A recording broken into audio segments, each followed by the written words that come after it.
ठीक बा। एगो अपर्णा जी आए हैं तो उनके साथ है एक दो रिकॉर्डिंग डांस कर दूंगा, चलेगा ना? सैड सॉन्ग खाली शेटे सुन सुन बसरे पगला बाबू अमर बाबू भाई भाई भाई रिकॉर्डिंग ठीक ना? ठीक है। अच्छा तो तिलक नहीं खरीदले करे बहनी के ओकरा बाद इतने पैसा देता रहे, कोनो बात ना।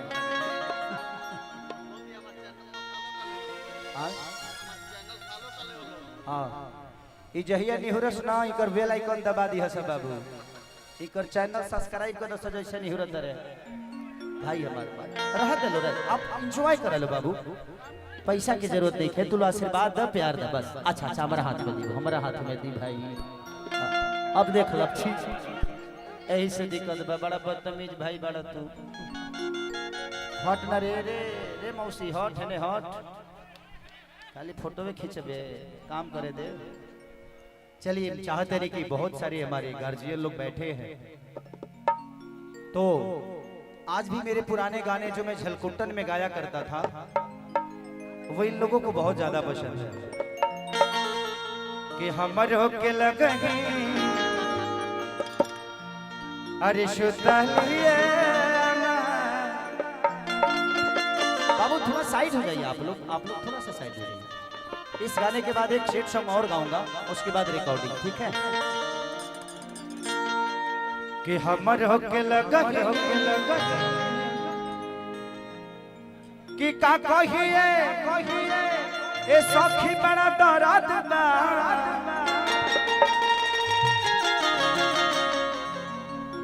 दारू बंद बाबा की पियत रोज महरद बा, कि देखी के रहन तो बड़ा खीस हो आ गलती करे बावे का करी है चाचा नीतीश हो। चलिए हम सबके बड़े भाई की तरफ से बहुत पुरस्कार आशीर्वाद के रूप में स्वीकार, भगवान से प्रार्थना कि हमारे भाई मुकेश की जोड़ी हजारों हजार बरिस बरकरार रहो।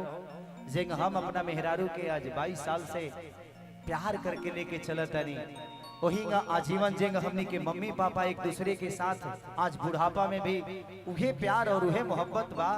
भगवान करस कृपा सबके आशीर्वाद हमने जैसन बच्चन पर लागे ताकि हमने के पारिवारिक जीवन में हमेशा खुशहाल रही जा।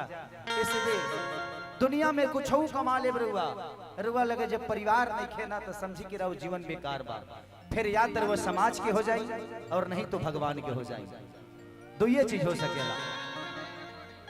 आज के जमाना में देखी हम पढ़ल लिखल बहुत कम है, लेकिन ऐसा लोग के बीच में रहला के बाद थोड़ा बहुत प्रयास करे आदमी की बेहतर कर सके।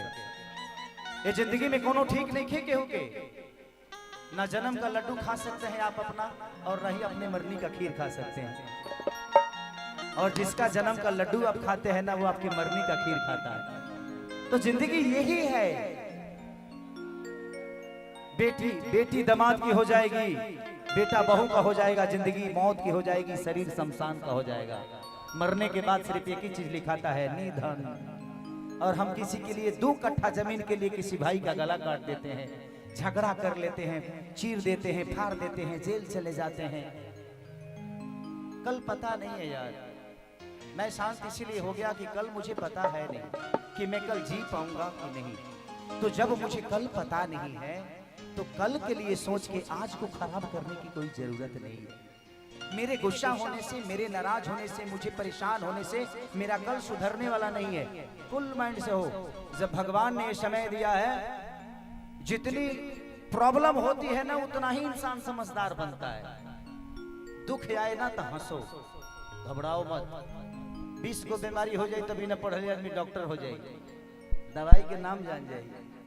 तो बीमारी जरूरी होला, और बीमारी क्या होता है, आपकी समस्या होती है, और वही आपको मजबूत बनाती है। कि हमर होके लगे अरे सुतालिए बेटर और पीके रोज करे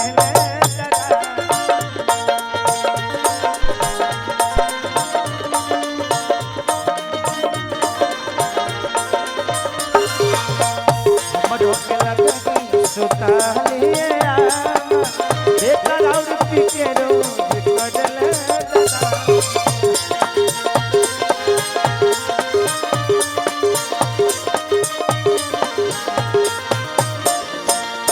तोहरे किरिए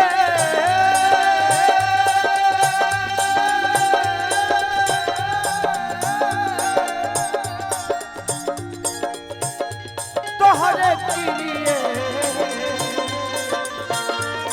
हे राजा कहियो ना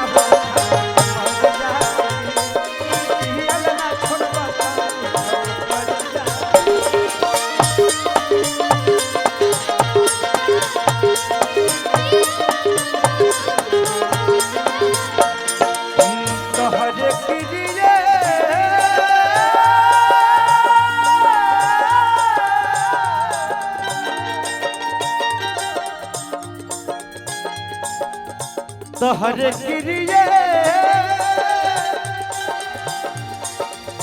तोहरे किरिए हे राजा कहियो ना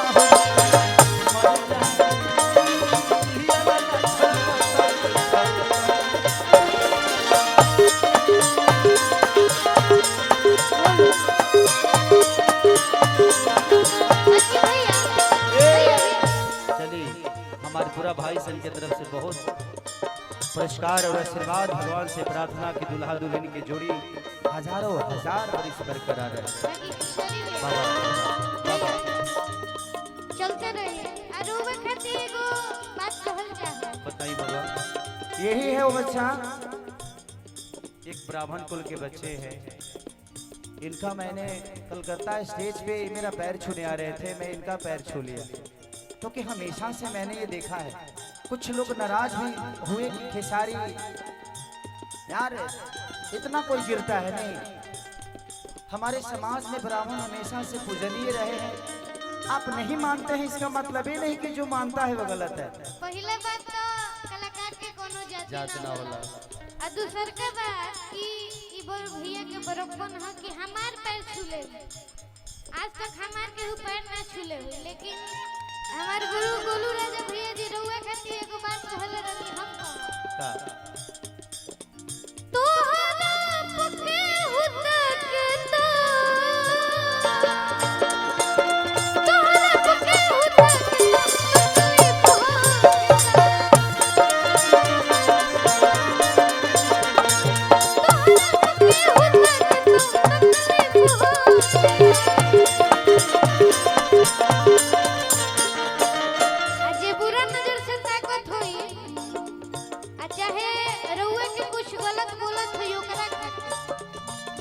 तोहरा पके हुदा के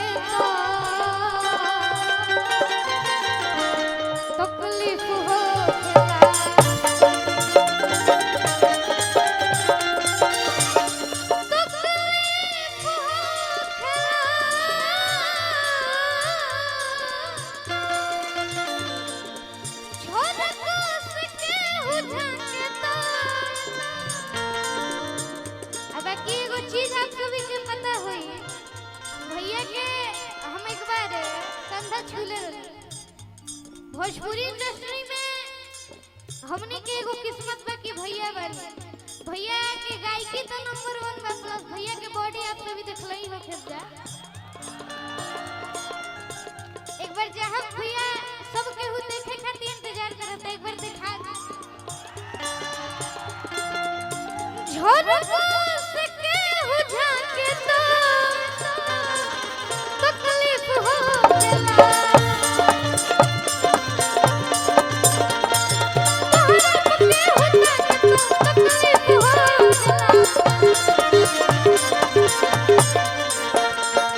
कहे पागल बना के छोड़ी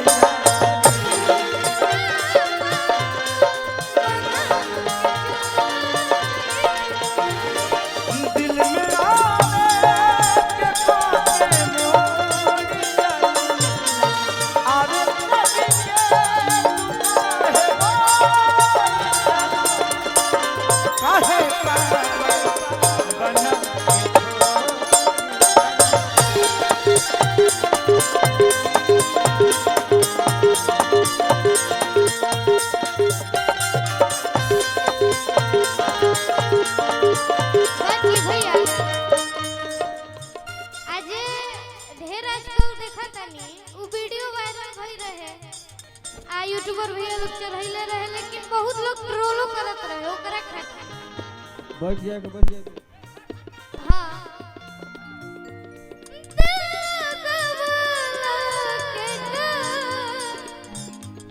जरूरी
कि तोहरे क्रिए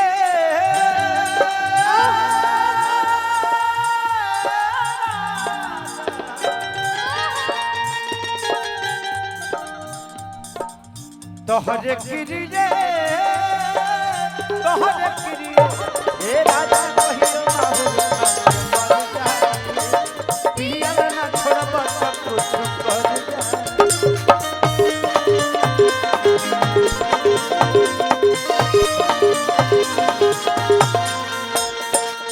औरतिया कहतिया बाबा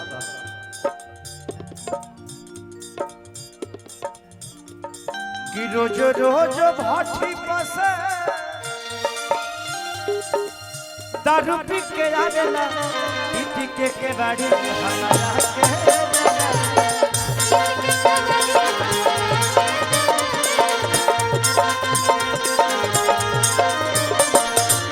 रोज रोज भाठी पसे अरे दारू पी के आवेला पीटी के बाड़ी हमारा के जगावेला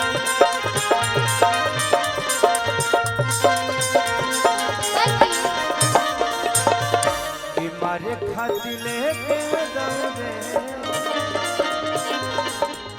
मारे खातिर लेके दौड़े बसवा के खा मारे खातिर लेके दौड़े बसवा के खा एक राउती के रोज करे लगा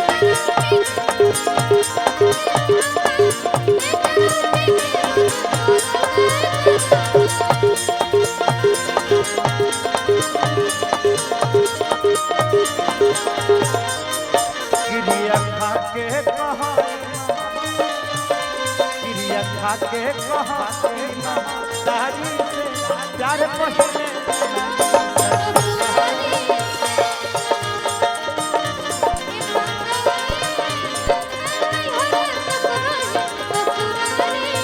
कि कहियो गावे बोल जइबू तो अइबू कि ना आय अपन ससुराल हमके कुछ खियबू कि ना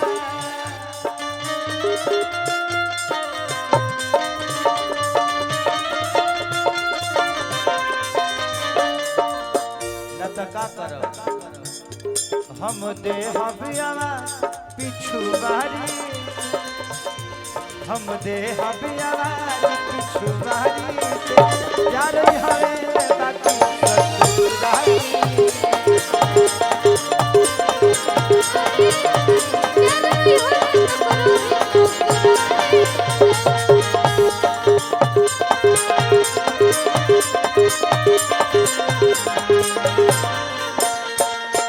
औरतिया लास्ट में कहती है कृष्णा पे दर्दी बुझत न कर कैसन बेलूरा मिलल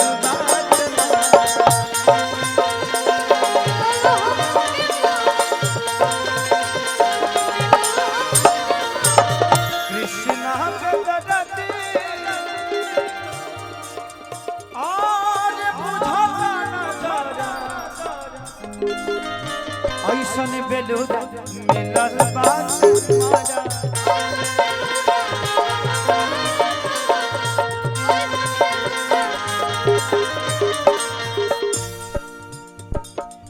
कि पी के फरले बा पिए के फरल खेसारी आपन पिए के फरल खेसारी आपन कि बेटा राउर पी के रो अरे भैया रहे तो किसान आदमी हो मेहरारू के ताला तुर के निखनो ले आई